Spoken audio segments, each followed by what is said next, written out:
ಏನಾದರೂ ಬಂದಿಲ್ಲ ಅಂತ ಕಾಣುತ್ತೆ. ಅದಕ್ಕೆ ಇಷ್ಟು ಲೇಟ್ ಮಾಡಿರ್ಬೇಕು.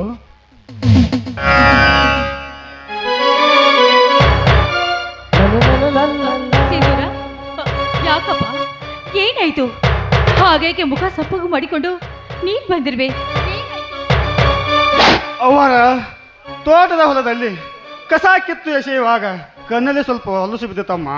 ಅದಕ್ಕೆ ಕಣ್ಣು ತುಂಬಾ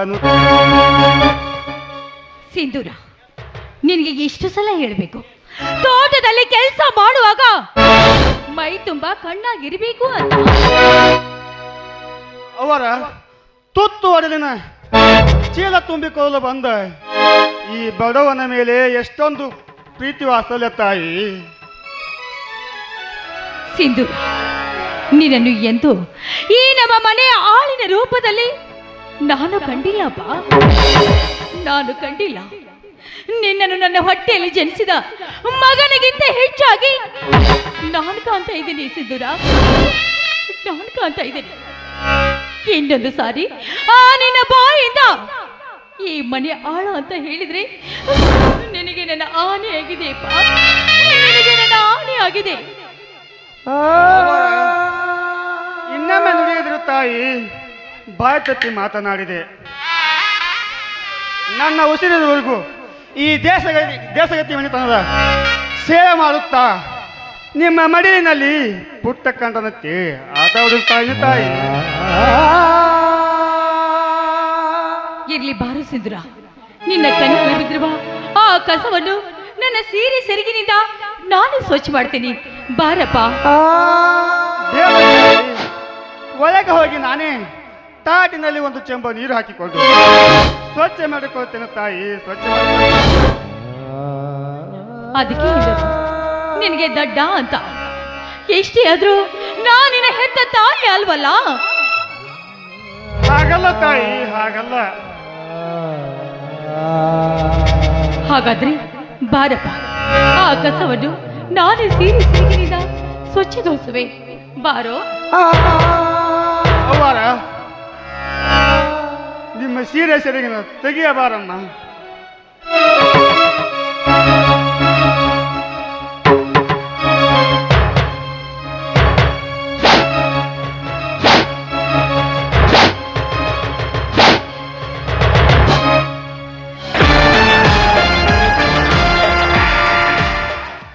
ನಿಲ್ಲಿಸೋತ್ತಿಗೆ ಕಳ್ಳ ಕಾಮದ ಆಟವನ್ನು ಎಷ್ಟು ವರ್ಷಗಳಿಂದ ನಡೆದಿದೆ ಈ ಕೀಳು ಜಾತಿನ ಒಂದಿಗೆ ನಿನ್ನ ಪ್ರೇಮ ಚೆಲ್ಲಾಟ. ಮೈದ್ರ ಏನ್ ಮಾತು ಅಂತ ನೀನ್ ನುಡ್ತಾ ಇದೀಯ? ಚಿಕ್ಕದಾನಿ ಸಿಂಧೂರ, ಸಣ್ಣ ಪರ ದೊಡ್ಡ ಪರಂದ ತಮ್ಮ ಕಣ್ಣಲ್ಲಿ ಸುಣ್ಣದ ನೀರು ಹಾಕಿ ನಾವು ಮನೆ ಸಮಯ ನೋಡಿ ಮನೆ ಹೊಡ್ತಿದ್ವಿ, ಸರಸು ಆಡ್ತಿದ್ದಿಲ್ಲ ಬಂಡ ಸೊಳೆ ಮಗನ. ದನಿ ಸೀತಾ ಮಾತೆ ಅಷ್ಟೇ ಪವಿತ್ರವಾದ ಈ ನನ್ನ ತಾಯಿಗೆ ಹಾದರದ ಸಂಬಂಧ ಕಲ್ಪಿಸುವ ದನಿ ಎಂಬ ಕಾರಣಕ್ಕೆ ನೀನಿನ್ನೂ ಜೀವಂತವಾಗಿ ಇಟ್ಟುಕೊಂಡಿವೆ. ಇಲ್ಲವಾದರೆ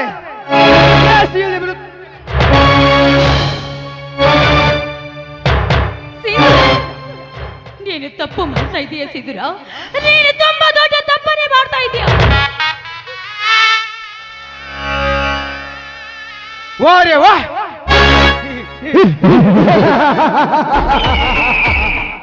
ಅಂದು ನಾನು ನಿನ್ನ ಆಸೆ ಪಟ್ಟ ಸೇರಲು ಬಂದಾಗ ಮಾನ್ ಪತಿವರ್ತಿ ಸಾಧಿ ಸ್ವರಮಣಿಯಿಂದ ಇಟ್ಟುಕೊಂಡೆ. ಇಂದು ಈ ನಮ್ಮ ಮನೆ ಸಗಣಿ ಗುಡಿಸುವ ಹಾಲೊಂದಿಗೆ ಅಗಲತ್ತಿನಲ್ಲಿ ಕಾಮದ ಆಟ. ಎಲ್ಲಿ ಹೋಯ್ತು ನಿನ್ನ ಸಾಧಿ ಸ್ವರಮಣಿ? ಹೇಳಿ ವಲಸೇನೆ. ಓ, ನಿನ್ನ ನಾಲಿಗೆಗೆ ಸ್ವಲ್ಪ ಕಡಿವಾಣವಿರಲಿ. ಘರತಿಯಾದ ಹೆಣ್ಣು ಸೋಳೆಗಾರಿಕೆಯಲ್ಲಿ ಮನೆ ಕಟ್ಟಿದರು, ಅವಳು ಘರತಿನೇ.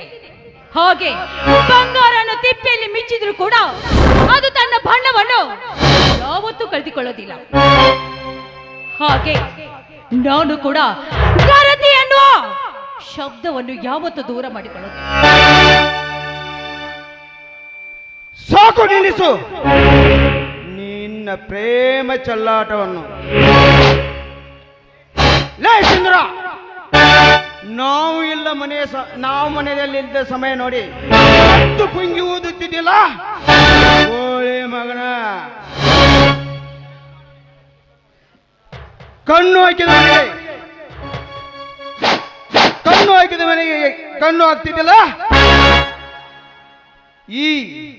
ಈ ದೇಶಗತಿ ಮನತದಲ್ಲಿ ನಿನಗೆ ತಿನ್ನಕ್ಕೆ ಕೂಳುತ್ತಿದ್ದಿಲ್ಲ.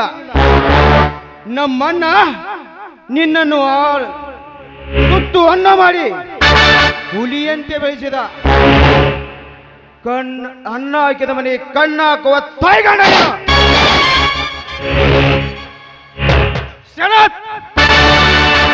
ನಿನ್ನ ನಾಲಿಗೆ ಇತಿಮಿತಿ ಮೀರ್ತದೆ. ದನಿ ಎಂಬ ಕಾರಣಕ್ಕೆ ನೀನಿನ್ನೂ ಜೀವಂತವಾಗಿ ಉಳಿದುಕೊಂಡಿವೆ. ಇಲ್ಲವಾದರೆ ನಿತ್ಯ ಜಾಗದಲ್ಲಿ ಹೂತು ಹಾಕಿಬಿಡ್ತಿದ್ದೆ. ಈ ಕಲಿಯುಗದಲ್ಲಿ ಅನ್ನ ಹಾಕುವ ಕಣ್ಣ ಹಾಕುವ ನಿಮ್ಮಂತ ಸೋಳೆ ಮಕ್ಕಳಿಂದಲೇ ಕರ್ಮದ ದಾರಿ ತಪ್ಪಿ ಕರ್ಮ ಉಪ್ಪರಿಗೇರಿ ನಿಂತಿದೆ. ಇನ್ನು ಇಂಥ ಬಣ್ಣದ ಸೋಗಿನ ಗರಿತರು ಈ ಸಮಾಜದಲ್ಲಿ ಹೆಚ್ಚಾದಾಗಲೇ ಕಾಲಕ್ಕೆ ಮಳೆ ಬೆಳೆ ಕಮ್ಮಿ ಆಗ್ತಾ ಇದೆ. ನೀನು ಈ ಮನಿ ದೀಪ ಬೆಳಗೋ ಗೌರಿ ಅಲ್ಲ, ಆಳೊಂದಿಗೆ ಕಾಮದ ತಿಂಡಿಗಾಗಿ ಕಾಲೆತ್ತುವ ಸೂರ್ಯನು. ಲೇ ಹಲ್ಕ ನನ್ನ ಮಗನೇ, ಗಂಗಾ ಮಾತೆಯಷ್ಟೇ ಪವಿತ್ರವಾದ ಈ ನನ್ನ ತಾಯಿಗೆ ಸೂಳೆ ಎಂದು ಬೋಧಿಸಿಯ ಮುತ್ತ.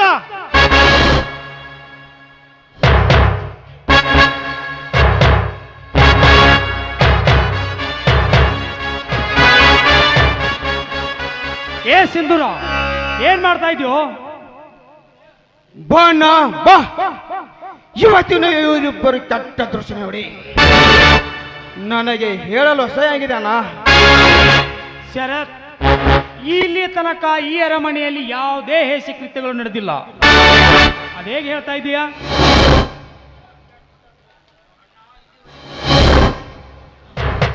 ಅಣ್ಣ, ನೀನು ಇಲ್ಲಿವರೆಗೆ ಕಂಡಿದ್ದು ಹಾಲೆಂದು ತಿಳಿದಿದೆಯಲ್ಲ, ಹಾಲಿನಲ್ಲಿ ಇವತ್ತು ವಿಷದ ಅಲ್ಲಿ ಬಿದ್ದು ಹಾಲು ಕುಡಿಬಾರ್ದಂತಾಗಿದೆ ನಾ. ಶರತ್, ಯುವರ್ ಮೌತ್. ಗೌರಿ, ಸಿಂಧೂರ, ಏನಾಗಿದೆ ಅಂತ ನೀವಾದ್ರೂ ಹೇಳಬಾರ್ದೆ? ಸೋಫಿ, ಅದು ಅದು ಅದು ಏನಾಯಿತು ಎಂದರೆ ಅಂದರೆ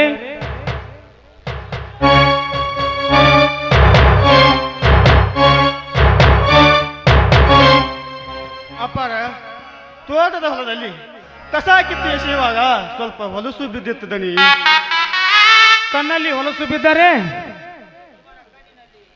ಅಣ್ಣ, ಇವನ ಕಣ್ಣಿನಲ್ಲಿ ಹೊಲಸು ಬಿದ್ದುದು ನೋಡಿ ಆತಿಗೆಗೆ ತುಂಬಾ ತ್ರಾಸಾಗಿರ್ಬೇಕು.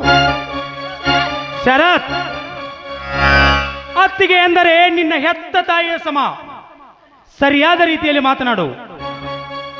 ಅಣ್ಣ, ಇವಳು ಎತ್ತು ತಾಯಿ ಎದ್ದಿದ್ರೆ ನನ್ನ ಹೃದಯದಲ್ಲಿ ಹಿಡ್ಕೊಂಡು ಪೂಜೆ ಮಾಡ್ತಿದ್ದೆ.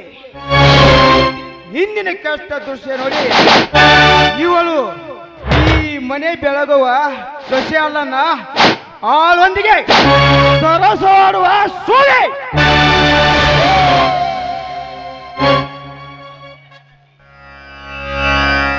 ನನ್ನ ಮುದ್ದಿನ ಹೆಂಡತಿ ಅವಳು ಹೇಗೆ ಇದ್ದಾಳೆ ಎನ್ನುವುದು ನನಗೆ ಚೆನ್ನಾಗಿ ಗೊತ್ತು. ಅವಳು ನನ್ನ ಪಾಲಿಗೆ ಸತಿ ಅಲ್ಲ, ಸಾಕ್ಷಾತ್ ದೇವತೆ ಅಂತು. ಇಂಥ ನಿನ್ನ ಅತ್ತಿಗೆಯ ಮೇಲೆ ಇಲ್ಲದ ಸಲ್ಲದ ಅಪವಾದವನ್ನು ಹೇಳ್ತೀಯಲ್ಲ, ನಾಚಿಕೆ ಆಗೋದಿಲ್ಲವೇ ನಿನ್ನ ಜನ್ಮಕ್ಕೆ? ಅಣ್ಣ, ಇವತ್ತು ಅದೇ ದೇವತೆ ಶೀತನ್ನು ತಪ್ಪಿಕೊಂಡು ಕೆನ್ನೆಗೆ ಮುತ್ತು ಕೊಡೋ ದೃಷ್ಟ್ಯಾ ಈ ಮೊಬೈಲ್ ಸೆರೆ ಹಿಡಿದಿದ್ದೀನಿ. ತೆಗೆದುಕೋ ನಂಬಿಕೆ ಇದ್ರೆ ನನ್ನ ಮೇಲೆ.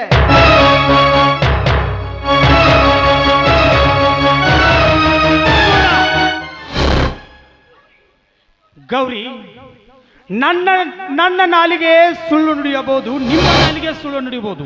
ಆದರೆ ಈ ಸೆಲ್ನಲ್ಲಿ ಇರ್ತಕ್ಕಂಥ ಅಶ್ಲೀಲ ವಿಡಿಯೋಗಳು ಸುಳ್ಳ? ಛೇ, ಸ್ವಾಮಿ, ಇದೆಲ್ಲ ಸುಳ್ಳು ಸ್ವಾಮಿ, ಇದೆಲ್ಲ ಸುಳ್ಳು, ಇದೆಲ್ಲ ಸುಳ್ಳು ಸ್ವಾಮಿ.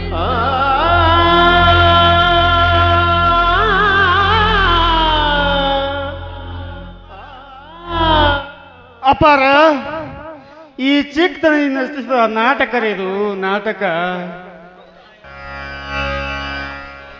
ಹೌದಪ್ಪ, ನಿಮ್ಮ ನಾಲಿಗೆ ಒಳ್ಳೆಯದು. ಆದರೆ ನಿನ್ನನ್ನು ಬಡವನಾಗಿ ಬಿದ್ದು ಬೀದಿಯಲ್ಲಿ ಬೀಳುತ್ತಾನೆ ಅಂತ ಹೇಳಿ ಅರಮನೆಗೆ ಕರೆದುಕೊಂಡು ಬಂದು ಬಂಗಾರದ ತಾಟಿನಲ್ಲಿ ನಿನಗೆ ಬೇಕಬೇಡಿದಂತ ಅನ್ನವನ್ನು ಕೈ ತುತ್ತು ಮಾಡಿ ಉಳಿಸಿದಿನಲ್ಲ, ಆ ಪ್ರೀತಿಯ ಋಣಕ್ಕೆ ಇವತ್ತು ನನಗೆ ಸರಿಯಾದ ಶಿಕ್ಷೆ.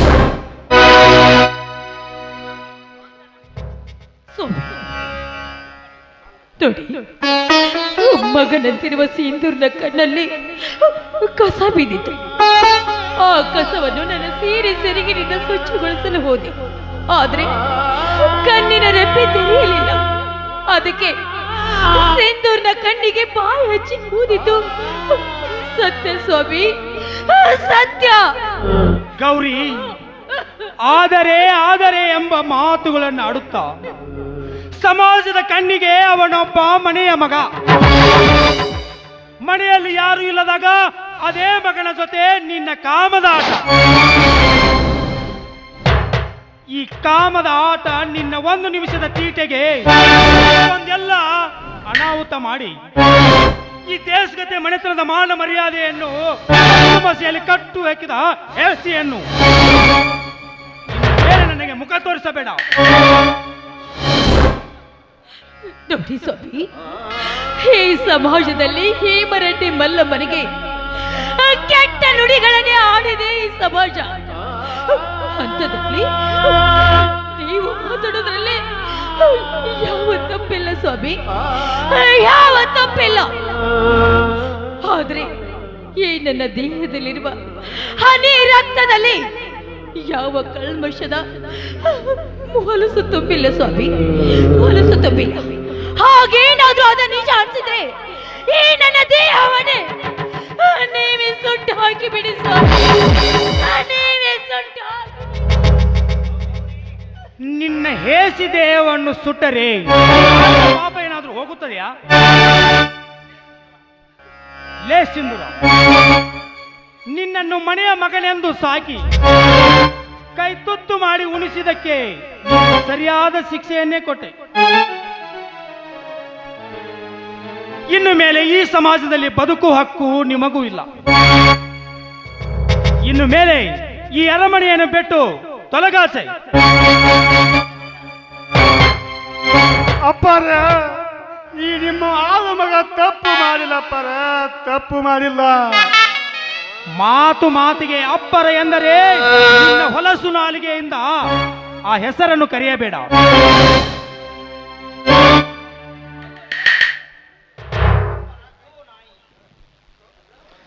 ತು ನಾಯಿ, ನಿನ್ನ ಹೇಸ ಕೃತ್ಯಗಳನ್ನು ಇಲ್ಲಿಯ ತನಕ ನಾನು ಇದೇ ರೀತಿ ಇದ್ದಾನೆ ಅಂತ ಯಾರಿಗೂ ತಿಳಿದಿದ್ದಿಲ್ಲ.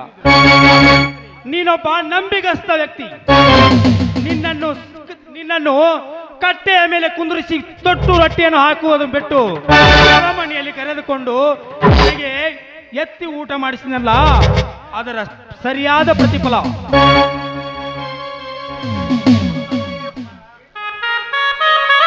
ಹೋಗುತ್ತೇನೆ ಅಪ್ಪರ, ಹೋಗುತ್ತೇನೆ. ಆದರೆ ಹೋಗುವ ಮುಂಚೆ ಒಂದು ಮಾತು. ಈ ಚಿಕ್ಕದನಿ ಹಚ್ಚಿದ ಅನ್ಯಾಯದ ದೀಪ, ಆ ದೀಪವನ್ನು ನಂದಿಸಿ ಸತ್ಯದ ದೀಪ ಹಚ್ಚಿದ ಬಡವ ನಾನಾಗದಿದ್ದರೆ ನಾ ನಿಮ್ಮ ಆಳು ಮಗನೇ ಅಲ್ಲಪ್ಪರ ನಿಮ್ಮ ಲೇಲುಚ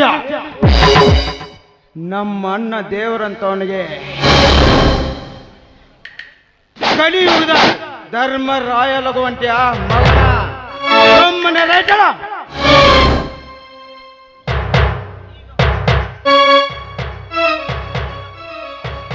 ಈಗ ಹೋಗುತ್ತೇನೆ.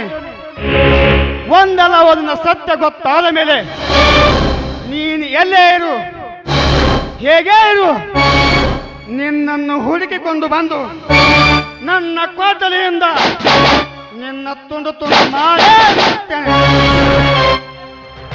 ಲೇ ಬಡವ, ನನ್ನ ಎದುರಿಗೆ ನನ್ನ ತಮ್ಮನ ಮೇಲೆ ಕೈ ಮಾಡಲು ಹೋಗುವೆ ಆ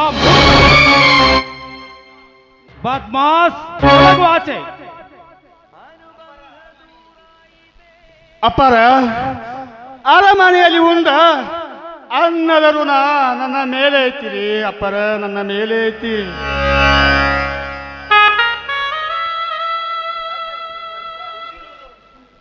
ನನ್ನ ಉಸಿರಿರುವವರೆಗೂ ಈ ದೇಶ ಮನೆತನಕ್ಕೆ ಮೋಸ ಮಾಡಿಲ್ಲಪ್ಪರ. ಪರಮ ಪವಿತ್ರತೆಯಾದ ನನ್ನ ತಾಯಿಯ ಮೇಲೆ ನೀವು ಹಾದರ ಸಂಬಂಧ ಕಲ್ಪಿಸಬೇಡಿ. ನನಗೆ 108 ಮಾತು ಅನ್ನಿ ಹೊಡೆಯಿರಿ, ಆದರೆ ನನ್ನ ಹೌದದವನಿಗೆ ಜಾಲತದ ಬಹುಮಾನ ಕೊಡಬೇಡಿ ಪರೇ, ಕೊಡಬೇಡಿ.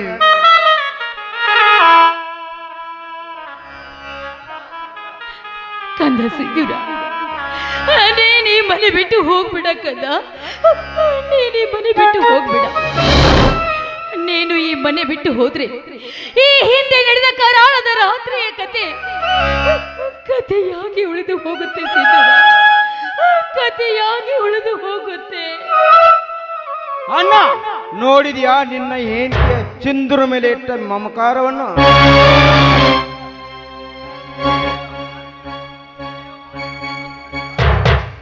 ಲೋ ಮಾಡಗಟ್ಟ ಕಟುಕೈ, ನನ್ನಂತ ಕರಿತಿಯ ಶಾಪ ನಿನಗೆ ತಟ್ಟದೆ. ಯಾವತ್ತು ಇರಲಾರ್ದು ಕಣೋ, ಯಾವತ್ತು ಇರಲಾರ್ದು. ಇದು ದೇಶಗತಿಯ ಭೇದ. ಈ ಮನೆತನ ಮಾನ ಮರ್ಯಾದೆ ಎಂಬ ಪ್ರಶ್ನೆಗೆ ಆ ಮನಸ್ಸನ್ನು ನನ್ನ ಹೃದಯದಲ್ಲಿ ನಾನು ಬಚ್ಚಿಟ್ಟುಕೊಂಡಿರ್ಬೇಕು. ನೀವು ಈ ಸೊತ್ತು 7 ಹಳ್ಳಿಗೆ ನ್ಯಾಯ ಹೇಳುವ ನ್ಯಾಯಾಧೀಶರು. ನ್ಯಾಯ ಯಾವುದು, ಅನ್ಯಾಯ ಯಾವುದು ಅಂತ ಪ್ರತ್ಯಕ್ಷ ಕಂಡಾಗ ಮಾತ್ರ ತೀರ್ಪನ್ನು ನೀಡಬೇಕು. ಅದನ್ನು ಬಿಟ್ಟು ತಾಯಿ ಮಗನಂತಿರುವ ಈ ವಾತ್ಸಲ್ಯವನ್ನು ಅರಿಯದೆ ಆದರದ ಅಪವಾದವನ್ನೇ ಹೊರಿಸಿಬಿಟ್ರಲ್ಲ ಸ್ವಾಮಿ ನೀವು. ಆದರದ ಅಪವಾದವನ್ನು ಹೊರಿಸಿಬಿಟ್ರಲ್ಲ.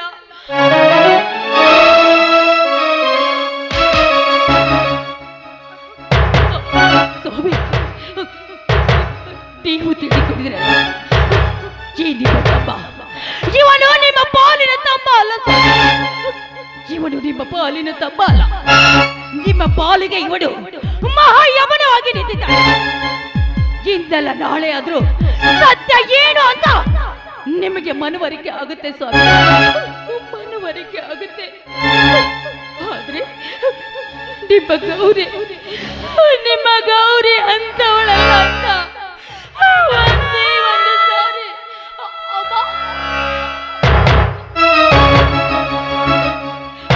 ಒಂದೇ ಒಂದು ಸಾರಿ ನಿಮ್ಮ ಕಣ್ತುಂಬ ನೋಡಿ ಸ್ವಾಮಿ.